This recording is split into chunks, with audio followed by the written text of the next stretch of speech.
Good afternoon. This is Jordan Cooper with Public Interest Podcasts. We interview politicians, activists, and advocates.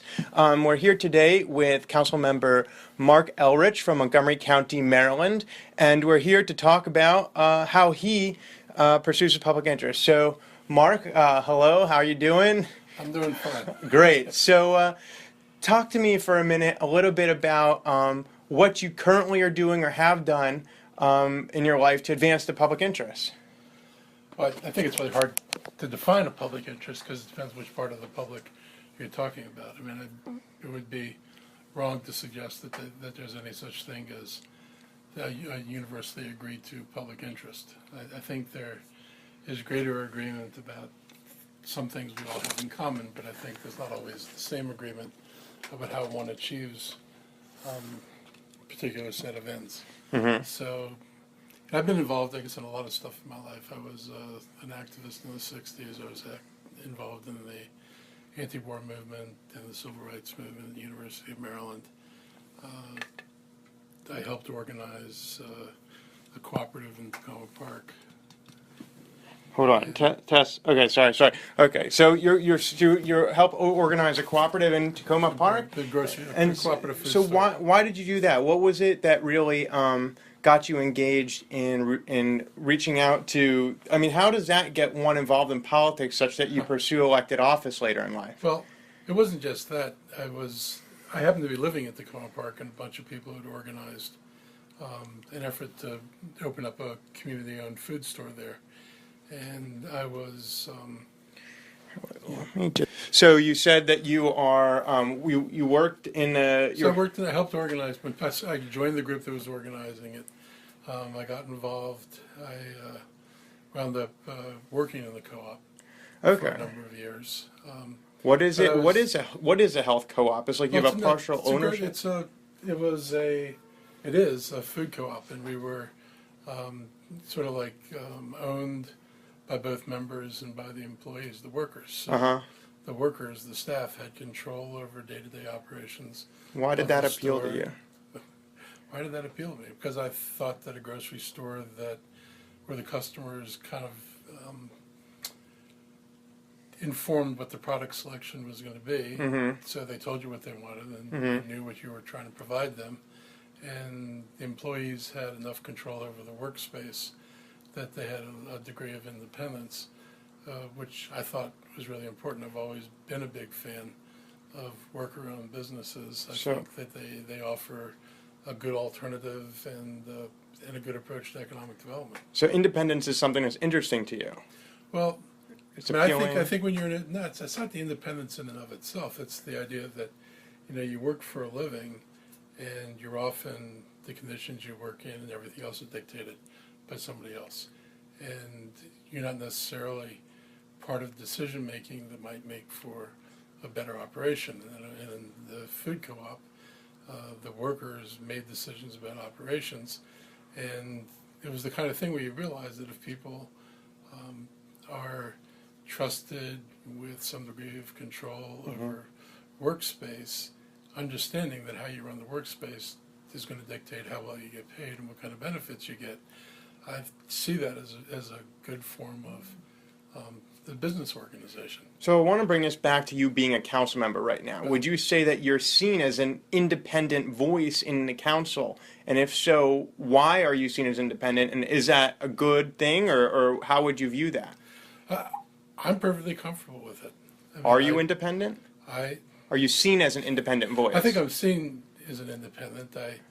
I don't always vote with my colleagues. I feel pretty strongly that. How do you vote? What informs? I mean, what informs it is first place, it's a matter of, I work really closely with the community, and part of trying to figure out how to do my job best is understanding what people in the community want. I mean, I represent them. So you show up in a lot of the Western Montgomery County Citizen Advisory Board meetings. You actually are present there. Is that the kind of thing? Are you representing views you hear in the community? It's being present there, but it's also meeting with smaller groups. People have concerns, whether it's about a master plan or a development, or about a road, or about whatever. And if it's something that's going to ultimately wind up in front of the council, then I want to, get a better understanding of what people think about it. And sometimes, my own personal views may be different, but I'm not necessarily elected to just do what I personally think. I mean, an example might be like, I might not personally care about the height of a particular building, but I don't have to live with it. Other people have to live with it, and the heights and the orientation of things means more to them than it means to me, because it's not my experience. So my inclination is to listen to what people who have to live with things every day think, and use that to help inform what I'm going to do. So for our listeners, just in case they don't know Mark, we're talking about the classic example of the trustee versus the delegate in an elected official. Do I basically poll my electorate and do what they wish, or do I vote my conscience, and because I'm able to be here every day and hear the testimony, I may have a better perspective on what the issue is, even if that's against what my constituents articulate. And you're saying that what you try to do, obviously is always a spectrum here for any elected official, but it sounds like you try to be a little bit more of a delegate than a trustee in elected office, meaning that you tend to try to represent what you perceive as being what the constituents are articulating. How do you reconcile that with your conscience? It's really not that hard. Because, I mean, rarely, if ever, have I been confronted with, like a real moral dilemma. Issues of zoning and stuff aren't necessarily about morality. They're quality of life issues and how people experience our plans and the things that we do. And that's really, to me, my role there is to try to understand what people experience. You have to weigh, the effect of change, and you have to acknowledge that change is going to happen. I mean, now there's a lot. Isn't static. So, well, there's always change, but a lot of the issues facing the council deal with what a lot of people who aren't in the council would consider to be minutiae. These are small things which a lot of people don't initially see as the most sexy issues in the world. What sustains your interest in these issues? Is it going out to the community and seeing how it impacts these people's lives? How you can make a difference? Well, What is it? we deal with a lot of minutiae that people are never really going to feel. Does that fascinate But you? It doesn't so much fascinate me as it's just part of the work you have to do. I mean, this isn't all exciting, glamorous issues. I mean, how many people really grow up wanting to be experts in sidewalks, speed bumps, and building heights, So, like, I didn't look to doing that. Like I was saying before, I come out of an activist tradition in the 60s. Right. And tell me about that. I wanted the world to be different than the world I grew up in. It was troubling as an adolescent to live in a world where people seriously talked about blowing the place up. In my day, it was better dead than red. And, so you talk to adults who would rather incinerate the planet than, be under dreaded communist rule. And I'm sure people on the other side felt the same way. And to me, this all seemed totally insane. Talking about nuclear war during the Cold War. Yeah, and the fact that people thought it was viable. You had Reagan's people telling you things like, pull a door over yourself and duct tape your windows. I mean, mad, mutually assured destruction. Yeah. And to me, it was like that was pretty insane. This country's absolute inability to deal with race relations that has bubbled up not just now, but it was, it come to fruition again in the 50s and 60s because we have never dealt with slavery in the aftermath of slavery. We refuse to acknowledge we have any responsibility to people who are victims of slavery. Really? Any responsibility for the way culture has evolved for people who basically have been treated in the most racist way possible for most of the 400 years or so that they've been in the United States. And as a young person, I thought this was outrageous. So you're talking about institutionalized racism, but if one of our listeners is listening to this and thinks, well, we do have Martin Luther King Day, we did have the whole civil rights movement. That's nice. Does that not I think it's speak? The way people deny and avoid talking about what the real consequences of racism were. We have a black president. That's nice. Is that not progress? I don't know. For most people who are mired in poverty, that doesn't mean anything. It's sort of like the day that we passed civil rights legislation. To a lot of people, though, this is it was one of the signature achievements or a great thing. But if you were poor and black and a victim of racist school system and hadn't been educated in 1967 and didn't have the opportunity to be in college and were living in, slum neighborhoods with landlords who were allowed to get away with murder, the fact that I passed some civil rights legislation doesn't really mean a whole lot. Sounds It like doesn't change one's life. what really is driving you, Mark, is justice and compassion for the everyman. In fact, I'm even aware, could you tell our listeners a little bit about what you've done in your own household, under your own roof, to improve the world? Well, I don't know if it's improving the world, but it's improving the lives that you can affect. When I was first married, we had took on 2 Down syndrome foster children, and today one of them is living with me again. He's 50 years old. He's Down syndrome. I guess but I thought about more simplistically in 1974, 75. It was the end of the opposition to the Vietnam War. It was the waning of the civil rights movement.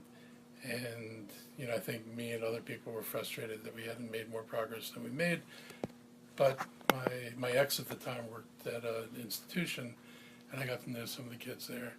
And I felt like, you may not be able to change the whole world, but you can make a difference in people's lives. And I knew that, bringing the kids into our house would create a better world for them than if they were left in an institution. That was, a personal decision, because I always believe you should try to make the world better. I mean, like I said, And that's a tough choice. It's not like that was financially or emotionally easy to do. I mean, a lot of people, especially, liberals, and I'm a liberal, will often say, yes, we shouldn't discriminate. Yes, we need bills to protect these individuals, but actually go out and take on what is essentially, I'm sure you don't see it this way, but in some ways it's financial burden, potentially emotion. It's difficult. It's not something that everybody does. And yet you are actually, it sounds like you're living what you preach. You are trying to make the world better in any way you can. And how does that affect your life as an elected official? What perspective does it give you to have those, are they sons? They're both male? Yeah. Your sons. What perspective do you think they lend to your ability to govern? That, for instance, other people's biological children who aren't Down syndrome, and have not been adopted, maybe is there a difference in perspective? What are you gaining by having put your thoughts into action? I think it's sort of when you look at people who are less fortunate than you are, or who suffer from things you can't possibly imagine, you always have to be aware that what's the saying is, there but for fortune go you or I. Say it again? There but for fortune go you or I. Yeah. And, it makes you sensitive and aware of other people's experiences. So when we deal with, the issues of how do we serve the disabled community in Montgomery County, I have no ambiguity. I mean, I know this issue.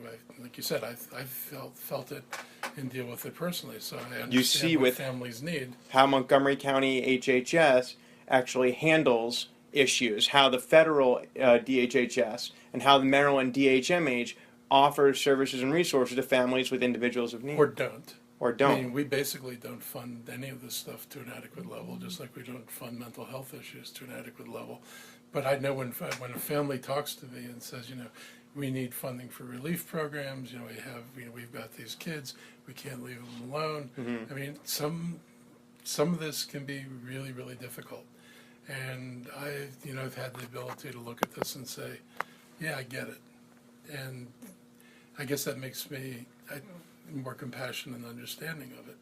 And I'd say that, having grown up the way I did, and, for example, I was born in D.C. and I got to the Maryland suburbs when I was 10, and I experienced racism out here in a way that was even more magnified than it was in D.C. I mean, Montgomery County was just integrating their schools in 1960.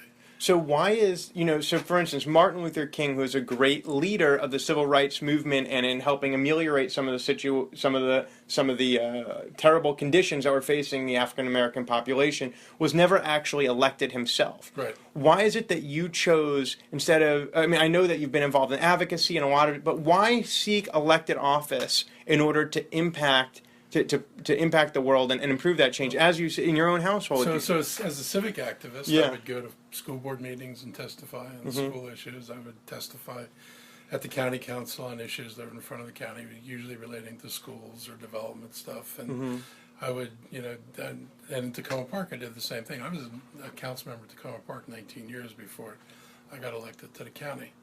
And I guess in the time of doing that, it was an opportunity to make a difference. And before I did that, I was used to going and testifying. So you already knew the process. You were spending time here. You're gaining expertise Right. and familiarity with the issues. Right. I sat through hearings, and you knew, as many citizens probably feel today, that you can come up in front, you give your 3 minutes in testimony, and nobody really cares. And they're going to vote against you anyway, because there's some interests that are more powerful than the community interest.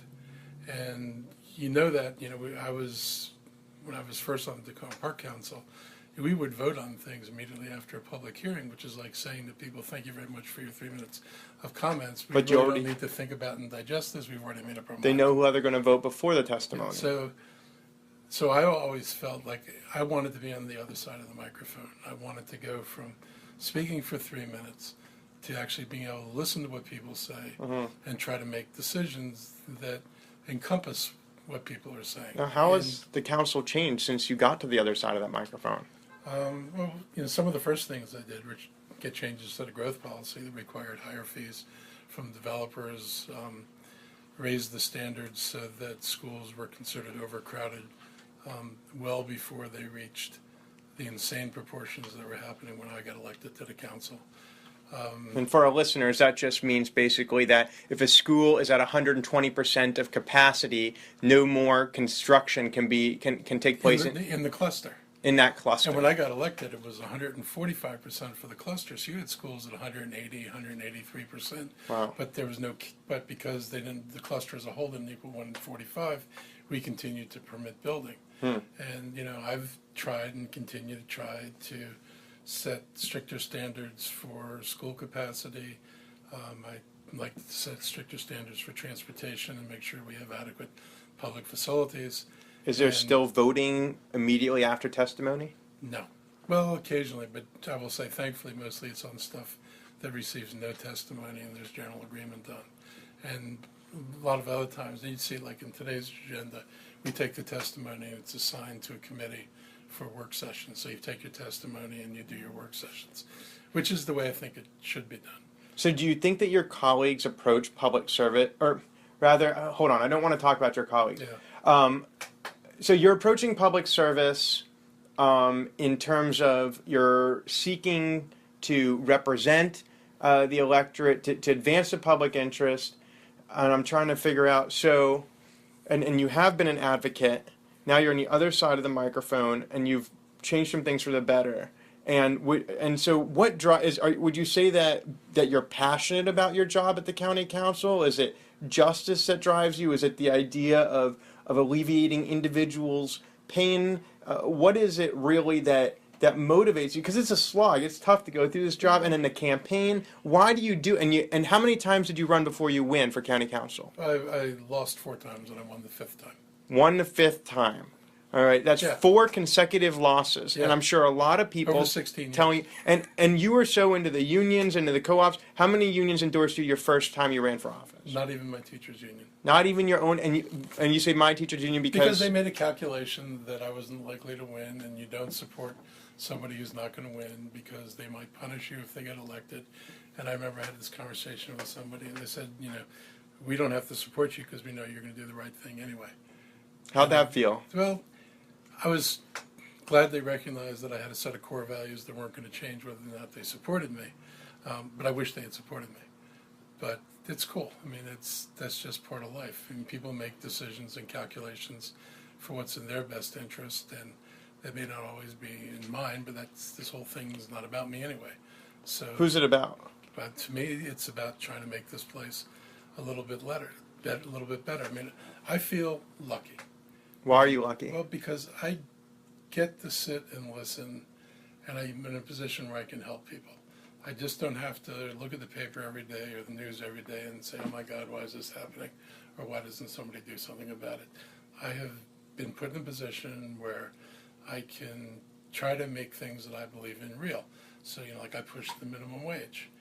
I absolutely believe that you have to raise the minimum wage for people. You have to make sure that if you go to work for a living, you should be able to come back and put bread on the table and a roof over your head, and your family ought to be taken care of. So 2 more questions about all that. Yeah. So the first question would be, all right, so you're advancing a whole lot of positive issues that you believe in.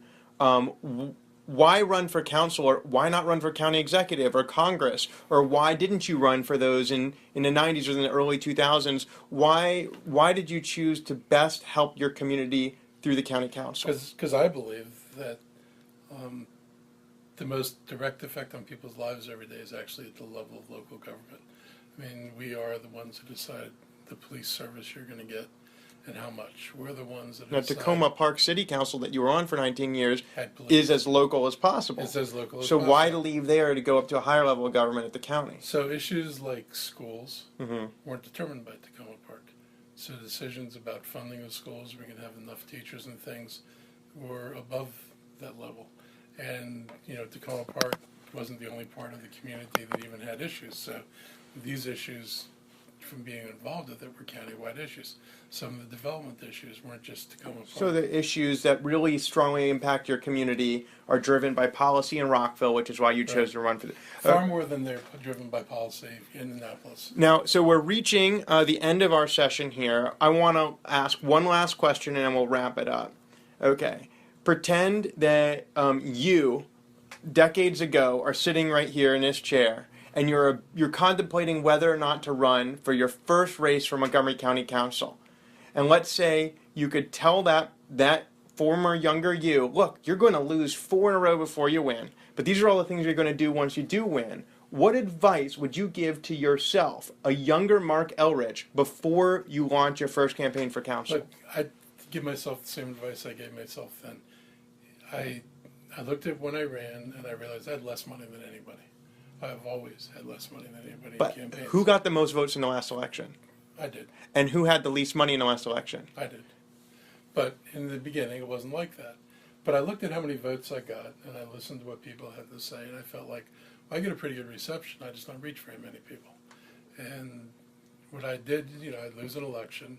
I go back to teaching. I didn't stop teaching, but you lose an election on Tuesday, and the next day you're back in the classroom, and that was all perfectly fine with me. And I stayed involved in the community. I didn't vanish for 3 or 4 years and then suddenly pop up and say, elect me. But I worked with my neighbors. I worked with people in different parts of Montgomery County on issues that were important to them. Because I really thought whether I was a council member or not a council member, these issues needed to be addressed, and people who were, trying to get their voice and needed help, that I should help them. So if you had never gotten elected, would it still be a life well lived? Yeah, I'd still be an actress. I'd be a school teacher. I'd be dealing with cute little, 4th graders and 5th graders. I'd be trying to get them to reach for, how you develop your full potential. And I'd be going to endless meetings and night meetings with citizens groups and plotting strategy. There you have it, listeners of Public Interest Podcast, straight from the mouth of the largest vote getter in the Montgomery County Council. Started out as the lowest vote getter, lost 4 elections in a row, still has the least amount of money, and now he gets regularly the most amount of votes out of any of his colleagues in the council. He says public service is worth it for the intrinsic reward of serving the community, and it's not about him. And even if he had never won elected office, he would have still pursued the same path. So there you go. Advance the public interest. Do the best you can to improve your fellow man. This has been episode 3 of podcast Public Interest with your host, Jordan Cooper, and your guest today was Councilmember Marc Elrich. We will be back with more politicians, activists, and advocates with episode 4. Look forward to seeing you then. Take care and good night.